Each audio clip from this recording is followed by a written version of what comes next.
છો અત્યારે સોશિયલ મીડિયામાં એવા વિડીયો વાયરલ થઈ રહ્યા છે મમતા બેનર્જીના, જૂના એકદમ, જયારે મમતા બેનર્જી યંગ હતા ને એ વાત કરતા હતા કે ભાઈ આવું એક લિસ્ટ થવું જોઈએ, આ ઘુસપેઠિયાઓ આવીને વોટ કરી જાય છે, આમ છે તેમ છે. એટલે હવે લોકો એ દિશામાં જઈ રહ્યા છે કે ભાઈ તમે જ આ માંગ્યું હતું ને અમે જ આ કરીએ છીએ,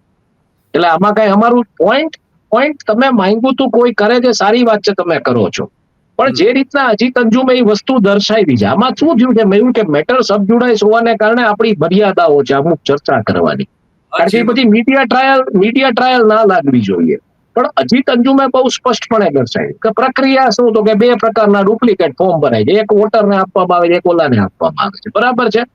એને જઈને મતદાતાઓને પૂછ્યું કે આવા કોઈ ડુપ્લિકેટ ફોર્મ ભરાણા, કોકે હા પાડી, કોકે ના પાડી, બરોબર છે. પછી એને ખબર પડી કે ન્યા બધી જગ્યાએ એક જગ્યાએ સીધું કઈક હાલે છે કે બધાના નામ સીધા કરી નાખો ફાઇનલ કરીને, ઓલા જે પોલિંગ ઓફિસર્સ કે જે કરતા હતા,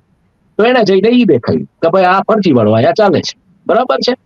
સ્ક્રોલ આજે આખો જે ડેટા સેન્ટ્રિક આખો એનાલિટિકલ રિપોર્ટ તૈયાર કરીને તમને,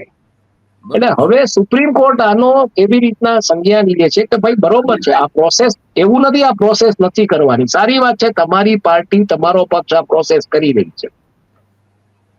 પણ પ્રોસેસ કરવાની છે એનો ઓથો લઈ અને તમારી ફેવરની પ્રોસેસ કરો, એ ના થવું.